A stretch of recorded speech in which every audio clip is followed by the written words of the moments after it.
과 진정으로 예배하는 우리 모두를 하나님께서 크게 사랑하시고 놀라운 은혜와 복을 베풀어 주실 줄 믿습니다. 우리가 사용하는 말 가운데 많이 사용하는 단어 하나가 여보세요라고 하는 그런 말일 겁니다. 이 여보세요라고 하는 이 말이 참 재미있는 말입니다. 억양에 따라서 어떨 때는 인사가 되기도 하고 또 상대방이 맞는지 확인하는 그런 질문이 되기도 하고 상대방을 나무라거나 주의를 요할 때 사용되는 말이기도 합니다. 허이 여보시오 뭐 이런 식으로 나오면 예배 시간에 잡담하면 안 되는 거예요. 뭐 이런 식으로 할 때 주의를 요할 때 여보시오 여보시오 뭐 이런 식으로 말을 합니다. 특히 부부간에 서로 부를 때에도 여보라고 이렇게 많이 부르잖아요. 물론 어떤 분들은 여보라 부르지 않고 어이 뭐 이러는 남편도 있고 뭐 야 이러는 사람도 있고 옛날에는 남편이 여자한테 부인한테 야 이랬는데 요새는 신방 가서 가만히 보니까 부인들이 신랑한테 야 뭐 이런 식으로 호령을 하더라고요. 또 이봐 또 아니면은 아무개 엄마 또 아니면 아이 이름을 불러가지고 아무개야 이렇게 이제 그래서 아이도 있고 부인도 있고 이제 아이 이름을 부르는 거예요. 대개는 여보 부부지간이라면 여보 이렇게 부르죠. 그런데 여보라는 뜻이 또 무엇인지 알아야 돼요. 여보가 뭡니까? 여보. 여보라는 말도 모르고 불렀나요? 여보. 여보가 뭐죠? 예. 사전적 의미는요, 여기 보세요. 여기 보세요를 줄여서 여보, 이렇게 부른답니다. 그럴듯해요. 그런데 여기 보세요라고 그런 의미를 갖고 있다면 전화상에서 주로 뭐라 그래요? 건 사람도 여보세요 그러고 받는 사람도 여보세요 또 이렇게 이야기를 여기를 봐야 되는데 여기가 어딥니까? 여기를 봐도 보이질 않잖아요. 이 여보세요라고 하는 이 단어가 정말 재미나는 단어입니다. 정말 더 재미나는 거는 어떤 분이 그분이 누구인지는 모르지만은 여보를 한자로 표기를 했어요. 한자를 표기로 해서 어떻게 해놓은가 하니까 같을 여자에다가 보배 보자를 썼어요. 여러분 화면에 안 뜨고 있죠? 주보에 보면은 주보원고에 보면은 여보 한자로 되어져 있습니다. 그래서 그 의미를 완전히 바꿔놨는데요. 같을 여자 보배 보자. 그러면은 여보라고 하는 뜻이 뭐가 됩니까? 보배와 같다라는 뜻이죠. 보배와 같다. 그러니까 여보세요, 여보라고 부르면 당신은 보배와 같은 분이세요 라는 뜻이에요. 당신은 보배와 같은 분이세요. 이런 의미로 그 아내를 부르고 남편을 부르면 좋은 것 같아요? 안 좋은 것 같아요? 좋은 것 같아요. 우리 조상들 정말 멋진 분이에요. 여보, 당신은 뭐와 같은 분이다? 보배와 같은 분이다. 자, 간혹 화가 나서 말이죠. 답답한 일이 있어서 화를 낼 때도 그때도 보면 헤이 여보세요 뭐 말도 안 되는 소리 그만하이소 뭐 이렇게 하잖아요. 근데 화가 나서 답답해. 야 막 그냥 우리 되게 그때 뭐라 그래 막 이 양반아 저 양반아 그러잖아요. 상놈이라면 이거 안 돼요. 그런데 욕을 하더라도 앞에 말은 뭘로 해요? 인상은 썼더라도 뭘라 불러줘요? 양반아 불러줘라. 양반아. 이게 얼마나 좋아요. 또 여보세요. 여보시오. 그러지 그런 말 많이 써. 이렇게 할 때도 당신은 보배 같은 분이세요 하고 이제 보배 같은 분이 그런 말 하면 안 된다는 거죠. 그 억양만 바꿔놓으면 의미가 또 달라지는 건데 우리나라 어르신들은 좋은 말 갖다 붙여놓고 상스러운 어떤 말 하지 않고 욕을 하더라도 좋은 말 갖다 붙여놓고 단지 뭐만 바꿔놔서요? 억양만 바꿔놓은 거예요. 절대로 우리 예수 믿는 사람들은 자식들을 야단할 때 이 쇠가 빠지 죽을 놈아 뭐 이런 식으로 야단하면 안 된다 그랬죠. 뭐 그냥 그렇게 욕하지 말고 아이를 뭐렇게 해도 억양만 바꿔놓으란 말이에요. 야, 이 복받을 놈아. 이런 식으로. 뭐렇게 해도, 뭐라고 해요? 복받을 놈아. 쇠가 빠지, 어떠고 썩어, 뭐가 어떻고, 이렇게 하면, 쇠가 만발이나 빠지면은, 이런 만발이면 얼마 되는 거 알아요? 4kg나 정도 된다 생각해요. 해가 4kg나 빠져있다 생각해봐요. 뭐가 되겠어요? 그런 말 하지 말고, 억양만 바꾸시면 안 돼. 우리 조상들은 그런 지혜를 갖고 있었던 것 같아요. 그런 의미에서요, 여보라는 이 말은 부부 간에서만 한해서 사용되어져야 될 그런 단어가 아니라 공동체 안에서 서로가 서로를 부를 때 여보라는 이 말을 할 필요성이 있는 줄로 믿습니다. 자, 여러분 가까이 있는 분들에게 한번 여보라고 불러봐요. 아마 등산에 오싹할 사람도 있을는지 모르겠어요.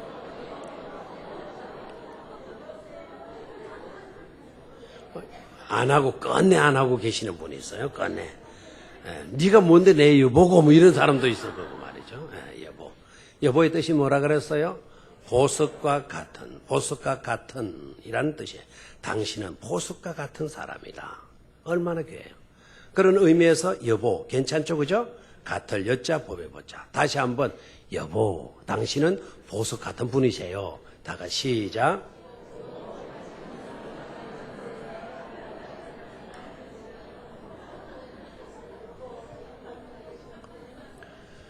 우리 예수 믿는 저와 여러분들은 모두가 다 여보로 살 수 있게 되기를 축원합니다. 우리 주님이 우리를 보배같이 여겨주셨잖아요. 그래서 구원 주셨잖아요. 그래 우리는 보배 같은 그런 삶을 살 수 있어야 될 줄로 믿습니다. 뿐만 아니라 구원받은 저와 여러분들은 그 구원을 헛되게 하는 그런 삶을 살아서는 안 될 것입니다. 어떻게 살아야 구원을 헛되게 하지 않는 것일까? 오늘 말씀의 제목 따라서 담이 되는 인생, 울타리가 되는 삶을 삶으로써 우리의 구원을 헛되게 해서는 안 될 것입니다. 자, 그러기 위해서 먼저 한번 따라 하십시오. 어리석은 자, 나발과 같은 삶은 안 됩니다.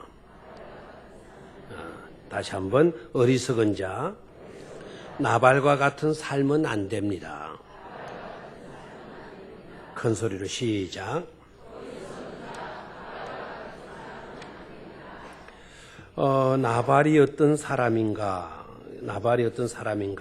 아마 건간의 교회 나오신 분들은 잘 이해를 못할 것 같아서 상황을 설명합니다. 이 다윗이요, 사울 때문에 늘 도망 다니는 삶을 살아요. 얼마나 힘들겠어요. 그 와중에 자신의 가장 존경하는 멘토였던 사무엘 선지자도 죽고 맙니다. 그러다 보니까 어려운 일들은 한두 가지가 아니었겠죠. 그 중에 하나가 식량난입니다. 늘 쫓겨다니다 보니까 이 먹을 것이 없는 겁니다.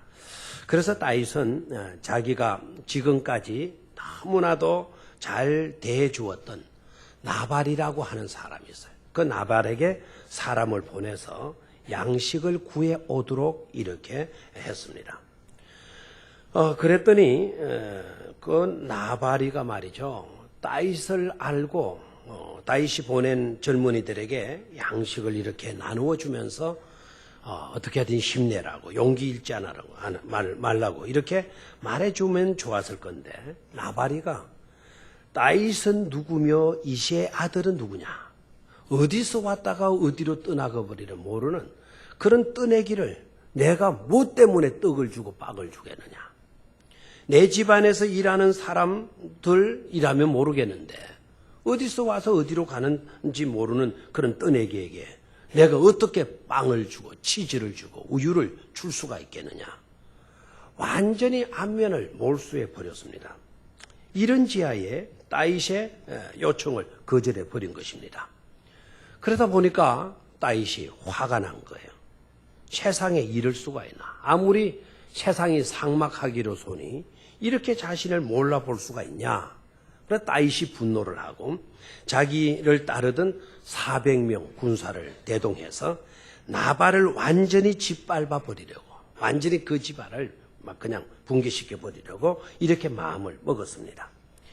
이 나발은요, 대단한 부자였는데 여러분 부자 되는 것만 여러분 목적 삼지 말아야 돼요. 나발은 굉장히 부자였어요. 그런데 그의 삶의 특징은 뭔가 하니 어리석다라는 거예요. 무지하다는 거예요. 나발이라고 하는 이름의 뜻이 뭔가 하니까 어리석은이라고 하는 뜻이에요. 세상의 아버지가 자식에게 이름을 붙여줄 때 여러분 이런 이름 붙여줄 부모가 있어요? 그런데 이 부모가 어떻게 된 건지 주소온 아들도 아닌데 자기 아들 낳고는 나발 이렇게 이름을 지었단 말이에요. 부모가 봐도 야는 어리석기 무지하게 이름 말할 수 없었던 그런 아들이었다라는 것이죠. 여러분 자녀들을 주로 명자, 영자가 많이 다른 총명할 명자 이렇게 해서 또 현자 그냥 이런 이름들을 많이 쓰잖아요. 총명하고 현명한 그런 자식이 되어지기를 바라서 주로 부모들이 그런 이름을 지어주는데 그런데 나발의 아버지는 어쩌자고 나발에게 어리석은 이 나발이라고 하는 이름을 지어주었을까 하는 거예요. 그런데 보십시오. 그런데도 이 나발이 뭐였다고요? 뭐였다 그랬어요? 부자였다 그러고 있습니다. 이상하잖아요.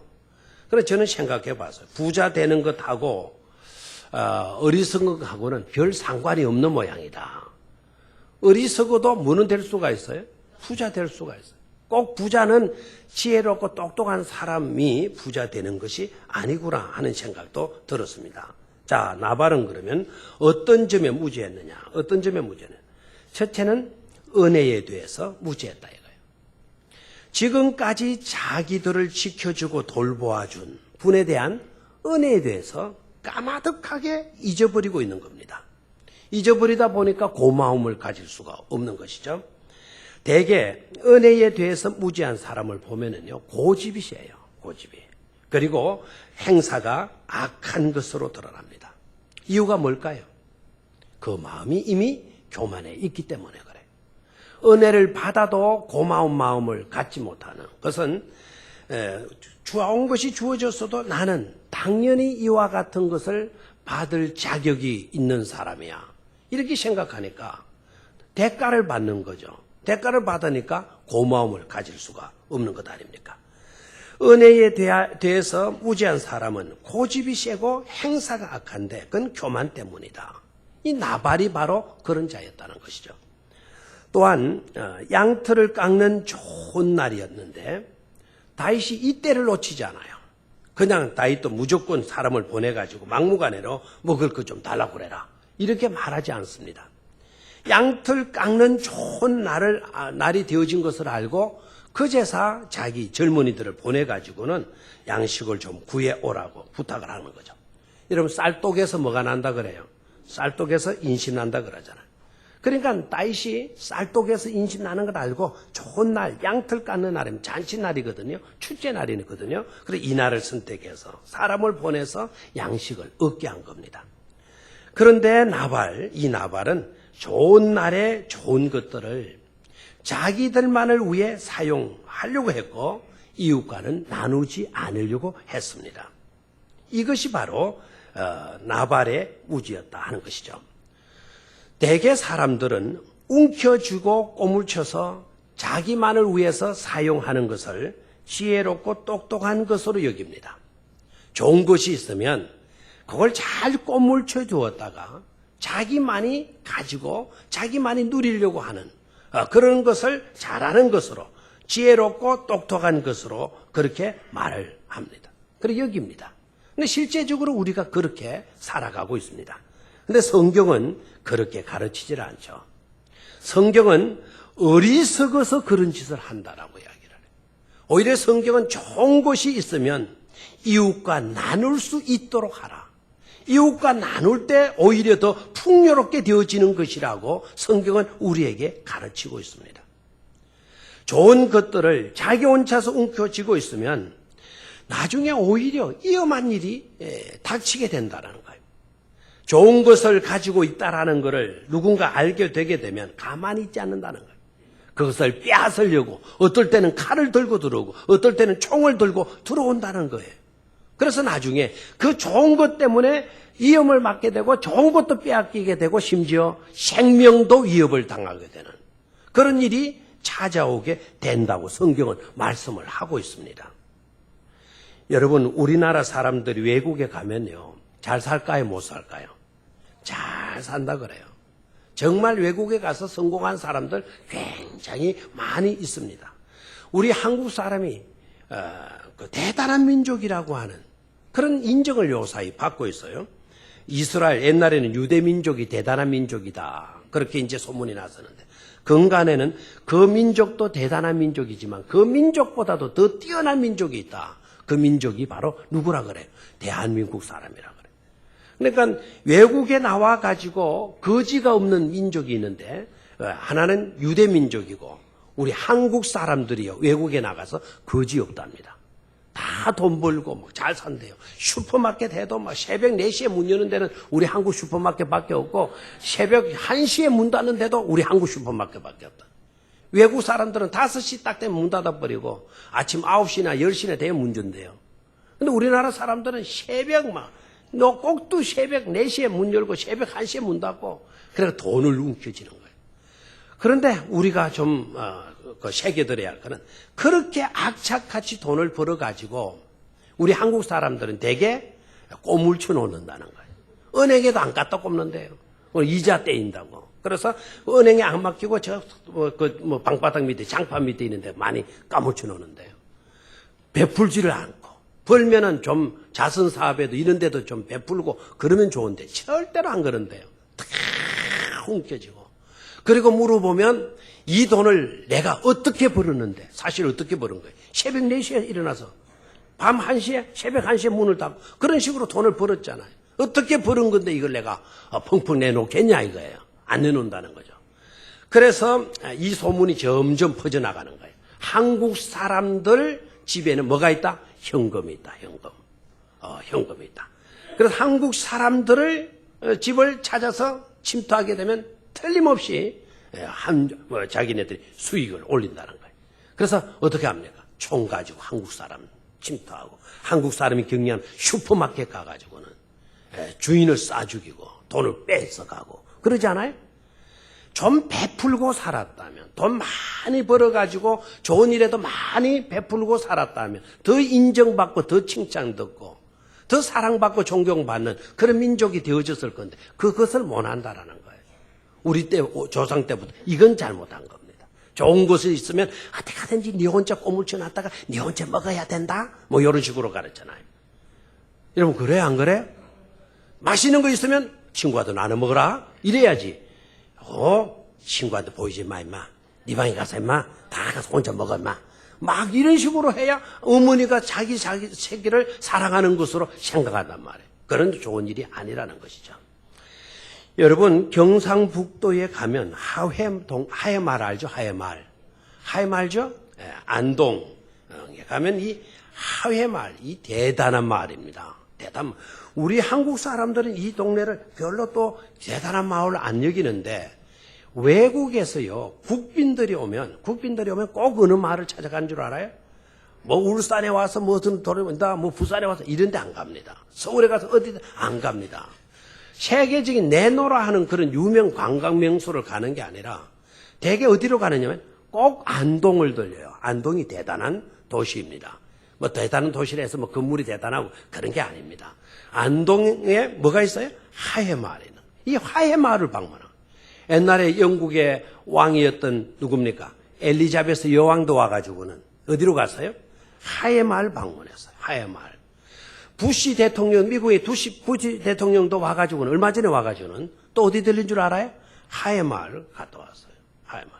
저는 부시가 와가지고 우리 거창에 한번 방문했으면, 우리 거창, 우리 고향에 가서 한번 방문했으면 참 내가 좀 더 빛이 날 건데 하는 생각도 아무리 오락해도 안 올 겁니다. 어디는 가요? 그래도 하회마을은 가요. 그 하회마을에 가면, 여러분, 하회마을에 그 본토배기로 사는 집안이 있는데, 어느 집안인 줄 알아요? 예? 그 일부에는 권씨라고 그러는데, 안동에는 권씨가 많기는 많더라고요.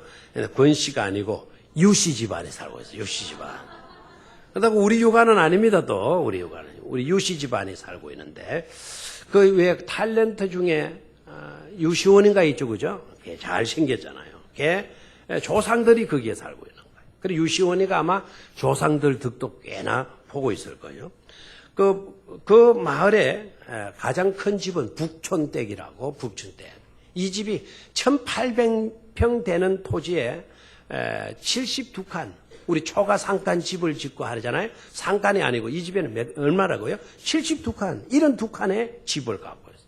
그 안에 강도 있고 그 안에 산을 끼고 있고 집 앞에는 동쪽이고 해가 뜨는 동쪽이고 얼마나 명당 자리인지 모릅니다. 그런데 이 안동 하회 마을이 유명하게 되어진 것은 1859년에 홍수가 난 거예요. 홍수가. 건너편 마을에 있는 사람들이 막 홍수가 나가 위기를, 그 마을이 물에 잠기게 되어졌어요. 그래서 나룻배를 타고 피신을 나오는데 그 피신 나오던 그 사람들이 탄 배가 뒤집어져 버려서 홍수에 썰려서. 그래서 16명이 다 죽게 된 거죠. 이 사실을 안 이 북총댁 집이 말이죠. 춘향목이라고 해가지고는 아주 고급 주택에 사용되는 비싼 목재를 집을 지으려고 3년간 자기 집에서 말리고 있는 거예요. 그 음지에서 엄청난 저택을 짓기 위해서. 그런데 홍수가 나가서 사람들이 떠내려가는 걸 봤어요. 그랬더니 이 부총댁 주인이 어떻게 하는 거예요? 그 자기 집을 지으려고 마련해 놨던 말리고 있던 그 춘향목을 막 강에다가 던져요. 왜 던졌겠어요? 그걸 붙들고 살아나라고.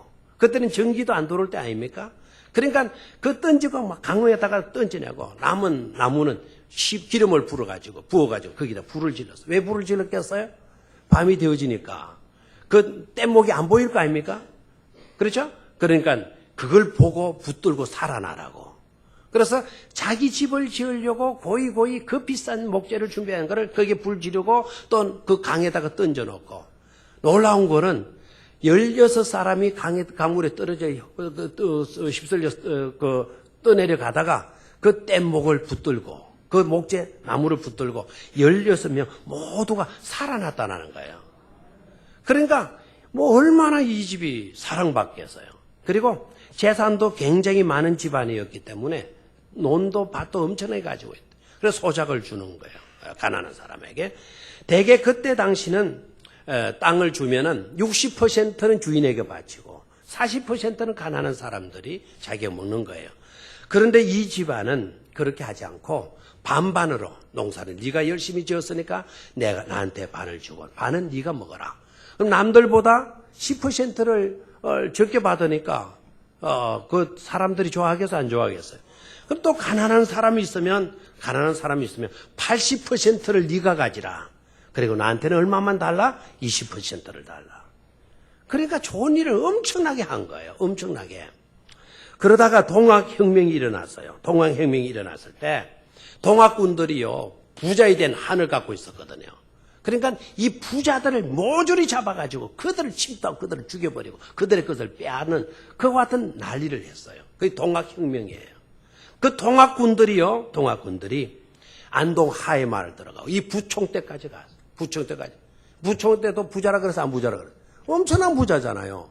북총댁 집에 가가지고는 동학군들이요 북총댁 사람들 죽이고 뭐 거기에 있는 그래서 빼앗아온 것이 아니라 부총댁에 가가지고는 그 동학군들이 다 큰절을 하고 나왔잖아요. 큰절을. 무슨 말이죠? 여러분 좋은 것 움켜쥐는 게 지혜가 아니다 이거예요. 은혜를 저버리는 무지도 문제입니다. 그리고 좋은 것을 내가 어떻게 하든지 움켜쥐고 살려고 하게 되어지면 이와 같은 화를 당하게 되어진다는 것을 깨달아야 돼요. 오히려 자비를 베풀고 참 남을 돕고 어려운 사람들을 관심 기울여주면서 돌보게 되어질 때 존경받고 사랑받고 인정받고 오히려 인사받고 그러는 것 아닙니까? 또한 이 나발의 문제는 알아야 할 자를 알지 못한 무지한 사람이었어. 하나님께로부터 다윗이 뭘 받았나요?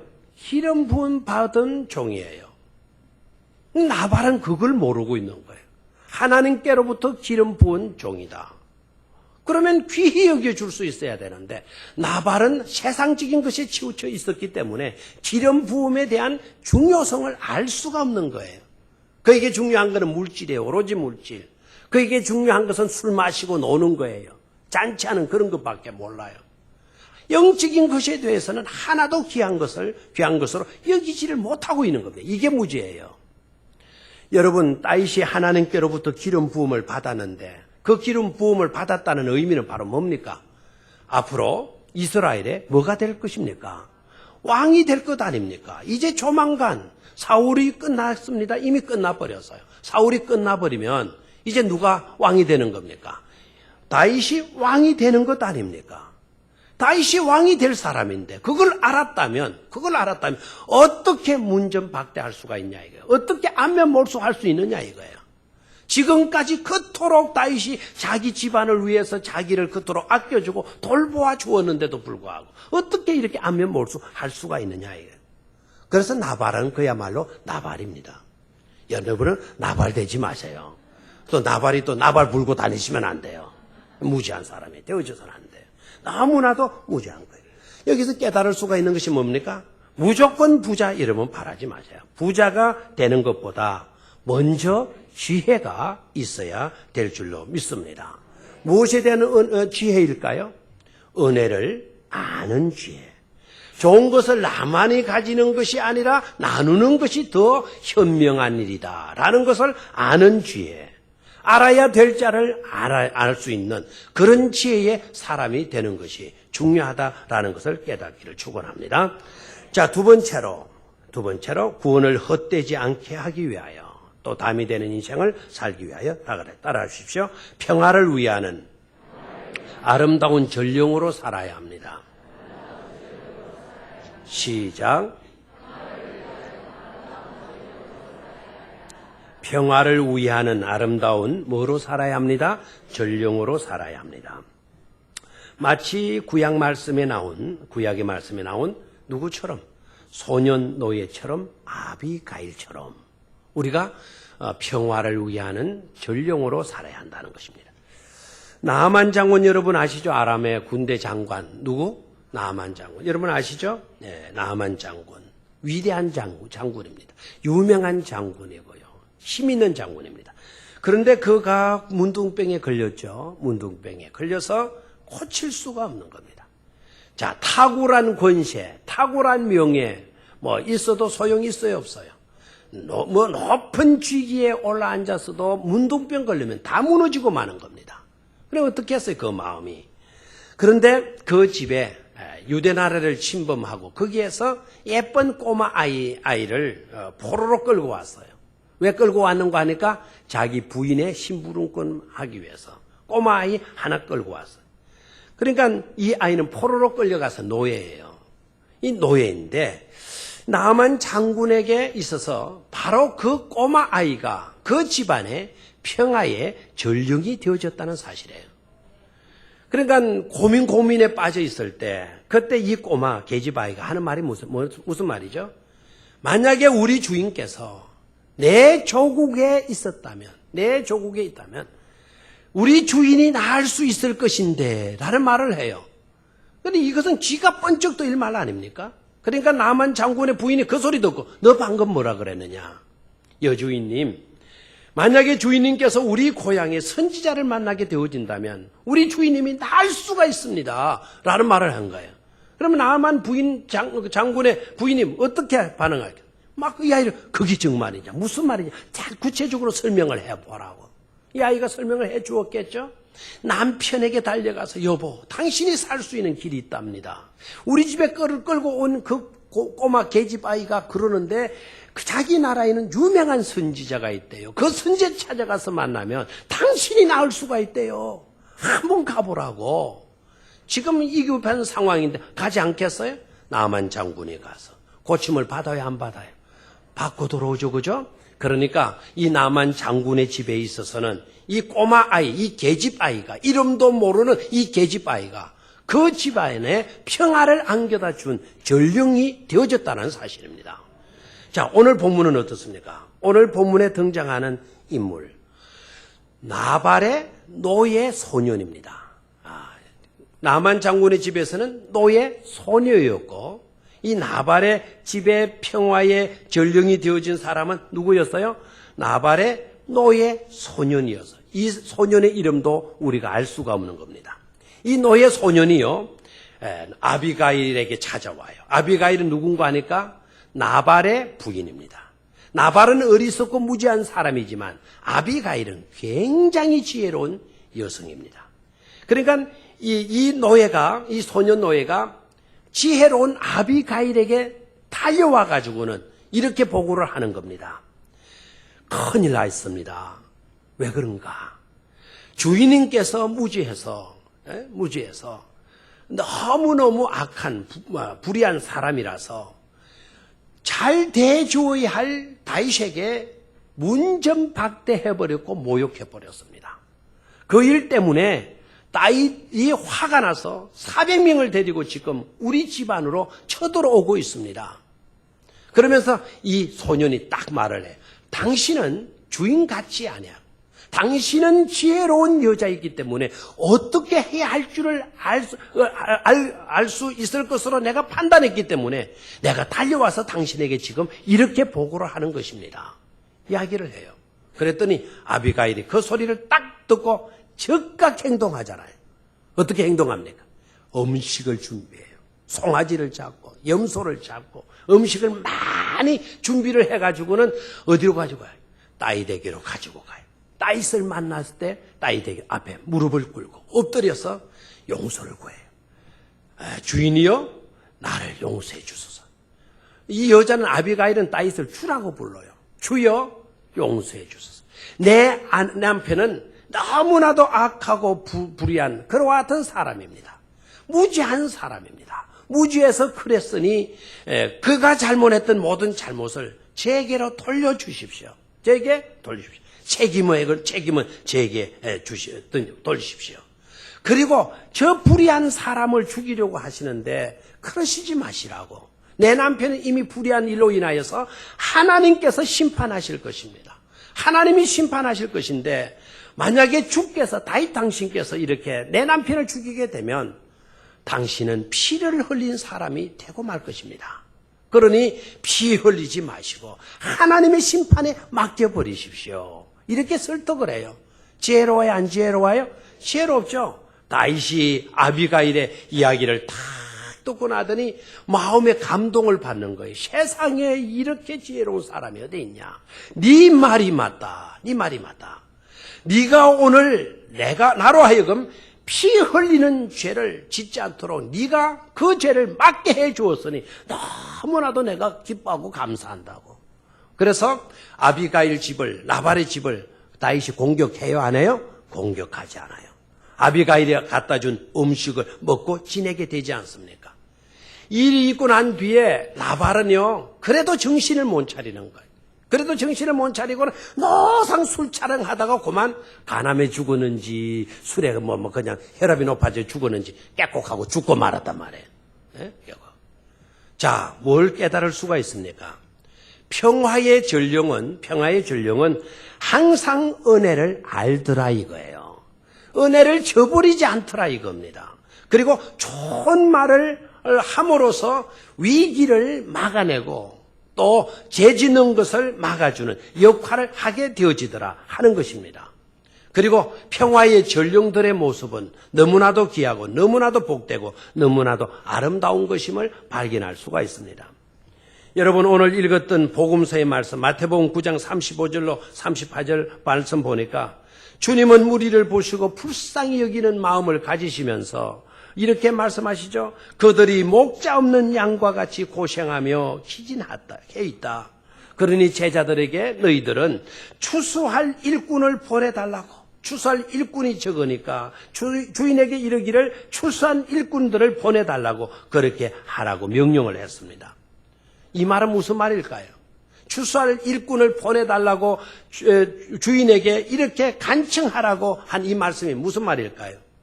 너희들이 곧 추수하는 일꾼이 되어주라는 것 아니겠습니까? 공고한 사람들, 목자 없는 양같이 갈 바를 알지 못하고 어디에 구원의 길이 있는지, 어디에 재용삼의 길이 있는지, 어디에 복받는 길이 있는지, 어디에 행복이 있는지 알지 못하고 갈팡질팡하는 사람들에게 너희들이 가서 그네들에게 추수하는 일꾼이 되고 아름다운 전령이 되어주라는 그와 같은 명령인 줄로 믿습니다. 아름다운 전령들이 되어주고 가서 희망의 전령들이 되어주고 복음의 전령들이 되어주는 그런 너희들이 될 수 있어야 된다는 말씀인 줄로 믿습니다. 저와 여러분들의 삶이 이런 아름답고 복된 전령자, 전도자들이 될 수 있기를 주의 이름으로 축원합니다. 마지막 세 번째로 구원을 헛되게 하지 않는 삶은 다 같이 따라하십시오. 담이 되어주는 것입니다. 이 담이라는 말 여러 가지로 또 오해될 수도 있으니까 울타리라는 말로 바꾸면 돼요. 울타리가 되어주는 것입니다. 시작. 울타리가 되어주는 것입니다. 마치 누구처럼? 다윗처럼, 마치 또한 예수 그리스도처럼 우리가 울타리가 되어줘야 될 줄로 믿습니다. 자, 나발의 그 노예 소년이 평화의 전령이었다 말씀을 드렸는데, 그 노예 소년이 아비가일 찾아가서 보고한 내용이 뭐죠? 다윗은 대단한 분입니다. 정말 좋은 분입니다. 이때까지 우리에게 너무너무 선대해 준 그런 사람입니다. 도망 다니고 피신 다니는 그런 신세에 있었지만 우리를 해롭게 하거나 우리의 것을 훔치거나 빼앗아간 적이 없습니다. 우리를 다치게 한 일도 없습니다. 오히려 다윗과 다윗의 일행들은 우리에게 있어서 담이 되어 주었습니다. 내 양떼를, 우리의 양떼들을 지켜주고 보살펴준 그와 같은 분들이었습니다. 이렇게 보고를 했죠. 그 보고를 통해서 우리가 알 수 있다시피 다윗은 궁급한 상에게 놓여있다 하더라도 구질구질하게 살지 않았다 이거예요. 깔끔하게 살았다는 것을 알 수가 있죠. 여러 가지 빈약한 상태에 있다 하더라도 남한테 가서 굽신거리거나 그냥 구걸 행각을 하거나 그냥 업신여김을 당하는 그와 같은 일이 서로 와가지고 훔치거나 해치거나 그런 삶을 살지 않았다는 거예요. 어려움 속에 있으면서도 남을 돕고 남을 지켜주고 남을 위하여주는 그런 삶을 살아왔다는 것이죠. 어떻게 그런 삶을 살 수 있을까 하는 거예요. 어려울 때 그렇게 살기가 쉬워요, 어려워요? 어렵잖아요.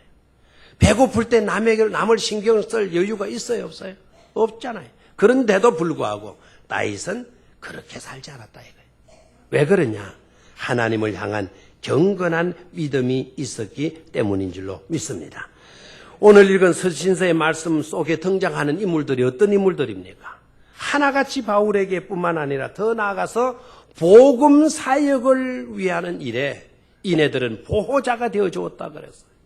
뿐만 아니라 그네들은 목숨이라도 내놓을 수 있는 그런 사람이고 있었다라는 거예요. 주를 위하는 일, 복음 사역을 위하는 일, 바울을 위하는 일이라면 그렇게 했다는 것입니다. 한 가지로 다 복음 사역에 울타리가 되고 담이 되어준 그와 같은 삶을 살아온 자들이라는 것이죠. 여러분, 울타리를 허무는 자가 되어서는 안 됩니다. 울타리가 무너지도록 방치해서도 안 됩니다. 그렇게 되면 인생도 무너지고 가정도 무너지고 사회도 무너지고 절대로 그런 상태에서는 평안할 수도 없고 행복할 수도 없는 것입니다.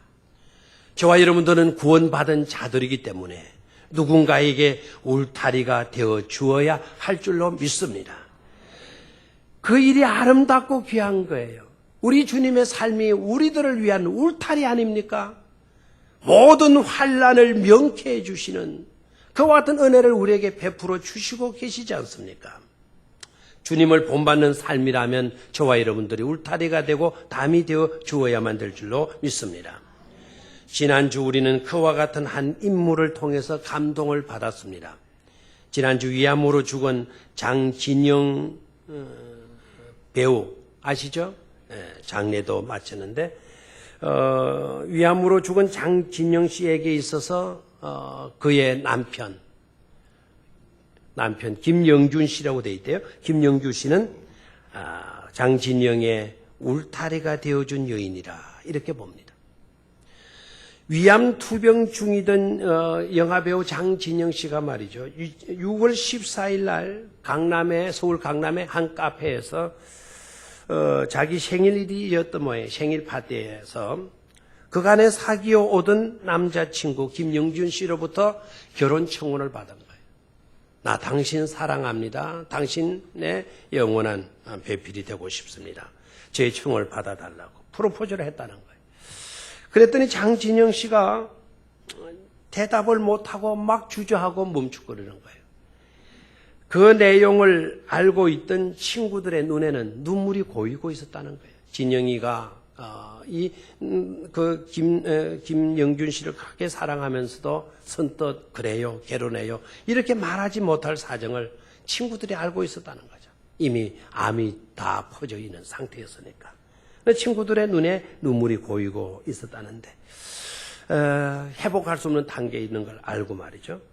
결국 그들은 미국의 조그만 교회당에 가서 하객 하나 없이 주례자, 신랑, 신부 세 사람이 있는 곳에서 결혼식을 올렸대요. 어디서요? 교회에서. 조그마한 교회에서. 그리고 귀국하여서 서둘러서 김영균 씨는 동사무소에 가서 혼인신고를 했다는 거예요. 혼인신고를. 막 급히 서둘러가지고. 행여 남들이 또 오해할까봐 상속 문제도 오해될 수 있으니까 재산 탐내가지고 저렇게 서둘러서 결혼하고 혼인신고 한 걸 거다. 이렇게 오해할까봐 재산 문제도 장인 장모 앞으로 진영이가 갖고 있던 모든 재산을 장인 장모 앞으로 다 환원시켜 놓았다는 거예요. 얼마나 아름다워.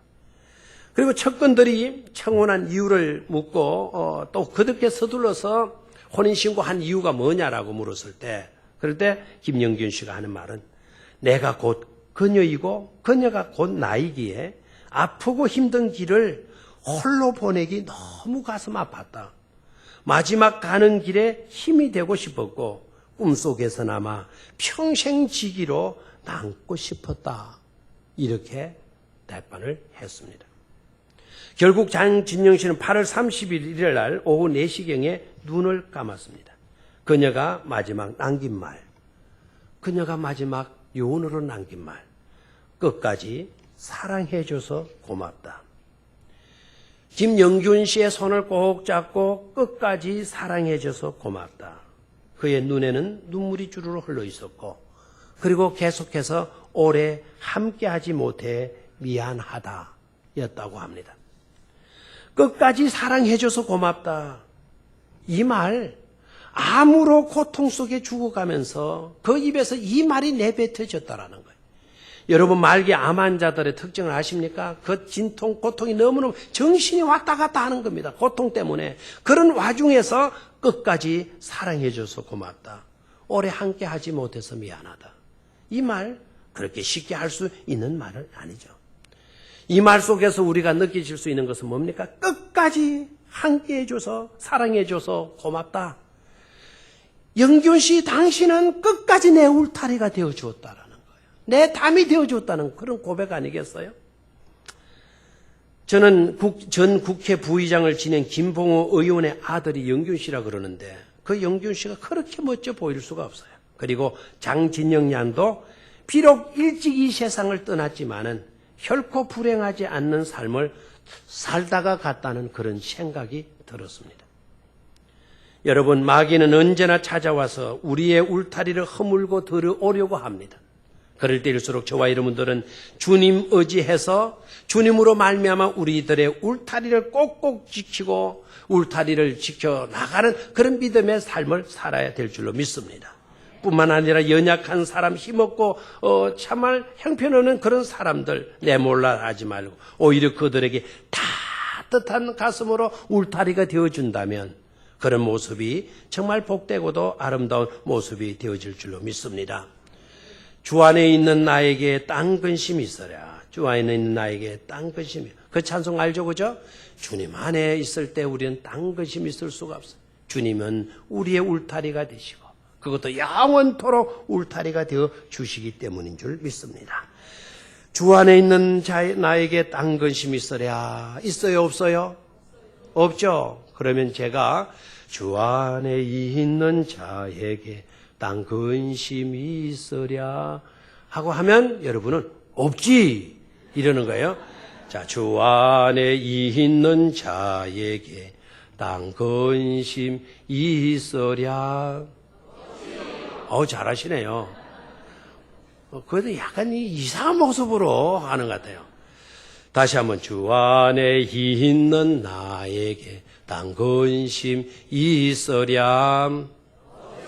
없지 이래야지. 좀 없지 이러지 말고 없지. 다시 시작. 없지.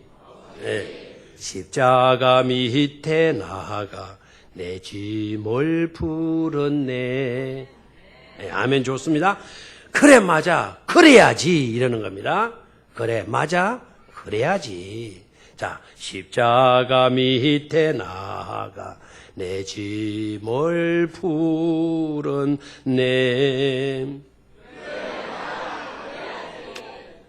여러분들이 한번 해봐요. 자, 주 안에 있는 나에게 시작.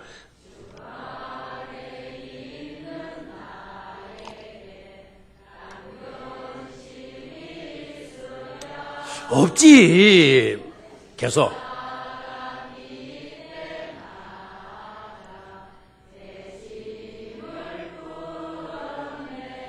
그래 맞아 그래야지. 이게 얼마나 좋아요. 좋아요 안 좋아요? 좋죠. 자, 어리석은 나발과 같은 삶을 살지 않도록 합시다.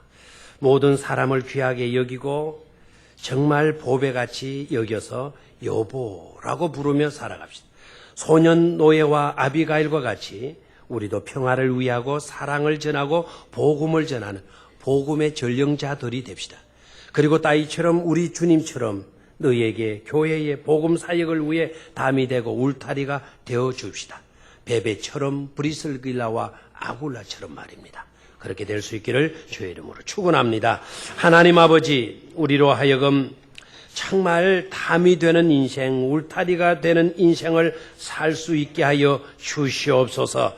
이웃을 대할 때 정말 보배와 같은 자세로 대할 수 있도록 도와주시옵소서. 그리고 나발과 같은 나밖에 모르는 무지하고 어리석은 인생 살지 않도록 도와주옵소서.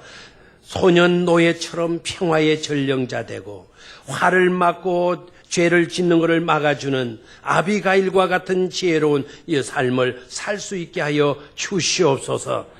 주님은 우리의 의지요, 주님은 우리의 방패시요, 주님은 우리의 요새시요, 주님은 우리의 피난처이심을 믿습니다. 주 안에 있기에 우리는 안전하고 주님이 우리의 울타리가 되어주시기에 우리는 얼마든지 영원토록 행복을 누릴 수 있는 줄 믿습니다. 이 행복 뺏기지 않도록 주님 도와주시옵소서. 주 예수 그리스도의 이름으로 기도드립니다. 아멘.